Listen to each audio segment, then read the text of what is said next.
Welcome back to salary. ജെസി ആണ്, ജിതി സാറാണ് സംസാരിക്കുന്നത്. മക്കളെ, ഞാൻ ഇന്ന് വന്നിട്ടുള്ളത് നമുക്കറിയാം സോഷ്യൽ സയൻസ് എക്സാം അടുത്ത് എത്തിയിരിക്കുകയാണ്. പല ആൾക്കാരും പറയുന്നുണ്ട് സാർ പഠിച്ചു തുടങ്ങിയിട്ടില്ല.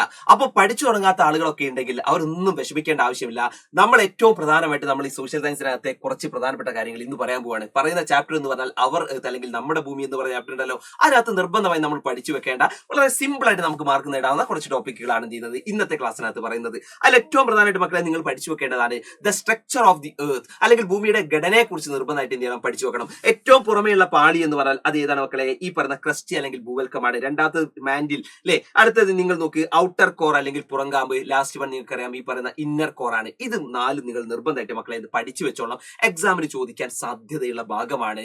എന്തായാലും പഠിച്ചു വെച്ചോളാം. ഇനി അടുത്തത് നമ്മൾ ഏറ്റവും പ്രധാനമായിട്ട് ചോദിക്കാൻ സാധ്യതയുള്ള ഒരു ഭാഗമാണ് what activities cause atmospheric pollution അല്ലെ. പ്രധാനമായിട്ട് നമുക്കറിയാം അന്തരീക്ഷ മലിനീകരണത്തിന് കാരണമാകുന്ന പ്രവർത്തനങ്ങൾ എന്തെല്ലാം പട്ടികപ്പെടുത്താനാണ് ചെയ്യുന്നത് നമ്മളോട് ചോദിച്ചിട്ടുള്ളത്. അപ്പൊ മക്കളെ, എന്തൊക്കെയാണ് അന്തരീക്ഷ മലിനീകരണത്തിന് കാരണമാകുന്ന പ്രധാനപ്പെട്ട പ്രശ്നങ്ങൾ എന്തൊക്കെയാണ്? ഒന്ന് നോക്ക്, ഫാക്ടറീസ് എമിറ്റ് ടോക്സിക് ഫ്യൂംസ് ആണ്. ഈ പറയുന്ന ഫാക്ടറികൾ എന്ത് ചെയ്യുന്നു, വിഷപ്പുക പുറന്തള്ളുന്നു. അത് ഒന്നാമത്തെ പ്രശ്നം. ഈ നോക്കി, emission of carbon dioxide from motor vehicles ആണ്. ഈ പറയുന്ന മോട്ടോർ വാഹനങ്ങളിൽ നിന്നും കാർബൺ ഡൈ ഓക്സൈഡ് പുറന്തള്ളുന്നത് അതും പ്രശ്നം തന്നെയാണ്. പിന്നെ ബേണിംഗ് ദ പ്ലാസ്റ്റിക് കത്തിക്കൽ, അതുപോലെ ബേണിംഗ് ഹൈസ്ട്രോ, ഈ പറയുന്ന വൈക്കോൽ കത്തിക്കല്, അതുപോലെ തന്നെ ഫയർ ക്രാക്കിംഗ് അല്ലെങ്കിൽ പടക്കം പൊട്ടിക്കല്, അതുപോലെ വോൾക്കാനിക് ഇറപ്ഷൻസ് അല്ലെങ്കിൽ അഗ്നിപർവ്വത സ്ഫോടനങ്ങൾ. ഇതെല്ലാം എന്താണ്, അന്തരീക്ഷ മലിനീകരണത്തിന് പ്രധാനപ്പെട്ട കാരണങ്ങളാണ്. ഇത് പഠിച്ചു വെച്ചോളാം. കാരണം ഇതൊക്കെ ജനറൽ ആയിട്ട് ചോദിക്കാൻ സാധ്യതയുള്ളതാണ്. നിങ്ങൾക്ക് ജനറൽ ആയിട്ട് ആൻസർ ചെയ്യാൻ പറ്റുന്ന ഭാഗങ്ങളാണ്. അപ്പൊ നിർബന്ധമായിട്ട് മക്കൾ എന്ത് ചെയ്തോളാം, പഠിച്ചു വെച്ചോളാം. അത് കഴിഞ്ഞാൽ പിന്നെ ഇതിൽ ചോദിക്കാൻ സാധ്യതയുള്ള ഭാഗമാണ് മക്കളെ അന്തരീക്ഷ മലിനീകരണത്തിന്റെ പരിഹാരങ്ങളാണ്. The solutions of atmospheric pollution. അതും ഇമ്പോർട്ടന്റ് തന്നെയാണ് അല്ലെ. നമുക്ക് എന്തായാലും അത് ഇമ്പോർട്ടന്റ് ആയിട്ടുള്ള ഒരു ഭാഗം തന്നെയാണ്. അതിൽ ആണ് നമ്മൾ ഇനി ഇത് പറയുന്നത്. അടുത്ത് നിങ്ങൾ നോക്കിയോളൂ. അതിലൊന്ന് നോക്കി, ഫസ്റ്റ് വൺ പ്ലാന്റ് ട്രീസ് ആണ്. ഈ മരങ്ങൾ നടുകയാണ് ഒന്ന് അല്ലെ. പിന്നെ അതുപോലെ തന്നെ യൂസ് വെഹിക്കിൾസ് ആണ്. ഈ പറയുന്ന സൈക്കിൾ ഉപയോഗിക്കുക അല്ലെ. ഈ പറയുന്ന മോട്ടോർ വെഹിക്കിൾസിന് പകരം സൈക്കിളുകൾ ഉപയോഗിക്കാൻ ശ്രമിക്കുക. അപ്പൊ പൊല്യൂഷൻ എന്ത് ചെയ്യും, മാക്സിമം കുറയും. അതേപോലെ തന്നെ നിങ്ങൾ നോക്കി, യൂസ് സോളാർ എനർജിയാണ്. സൗരോർജ്ജം ഉപയോഗിക്കാൻ ശ്രമിക്കുക. ഇലക്ട്രിക് വെഹിക്കിൾസ് ഒക്കെയാണ് ഉദ്ദേശിച്ചത് അല്ലെ. ഓക്കെ, സോറി, സൗരോർജ്ജമാണ് ഉദ്ദേശിച്ചത്. സൗരോർജ്ജം ലാസ്റ്റ് വൺ ആണ്. യൂസ് ഇലക്ട്രിക് വെഹിക്കിൾസ് അല്ലെങ്കിൽ ഈ പറഞ്ഞ ഇലക്ട്രിക് വാഹനങ്ങൾ ഉപയോഗിക്കുക. അപ്പൊ ഇത്രയും പ്രധാനപ്പെട്ട പോയിന്റുകൾ എന്ത് ചെയ്യുക, നിങ്ങൾ എഴുതുക. അപ്പൊ ഇത് മാത്രമല്ല, നിങ്ങൾക്ക് ഇനിയും എന്ത് ചെയ്യാം, ഒരുപാട് പോയിന്റുകൾ ഇതുമായി ബന്ധപ്പെട്ട് നിങ്ങൾക്ക് എന്ത് ചെയ്യാൻ പറ്റും, എഴുതാൻ പറ്റും. അത് മക്കൾ എന്ത് ചെയ്യാൻ മനസ്സിലാക്കി വെക്കുക. ഇതൊക്കെ ഒരു ജനറൽ ആയിട്ട് വരുന്നതാണ്. അപ്പൊ ഇമ്പോർട്ടന്റ് ആയിട്ട് പഠിച്ചു വെച്ചോളാം കേട്ടോ.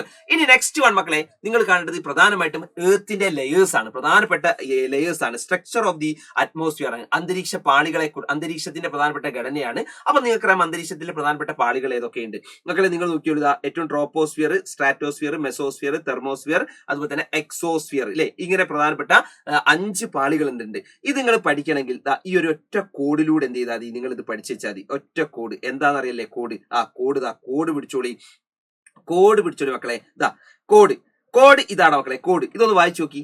ഇത് അങ്ങനെ വായിക്കാം കേട്ടോ. ഇത് മോസ്റ്റ് എന്ന് പഠിച്ചാൽ മതി. ഇത് മോസ്റ്റ് അങ്ങനെ പഠിച്ചേക്ക.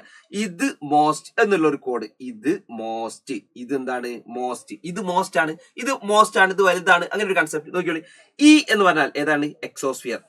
ഇനി TH എന്ന് പറഞ്ഞാൽ ഉദ്ദേശിച്ചത് എന്താണ്, തെർമോസ്ഫിയർ ആണ്. ഇനി M എന്ന് പറഞ്ഞാൽ ഏതാണ്, മെസോസ്ഫിയർ ആണ്.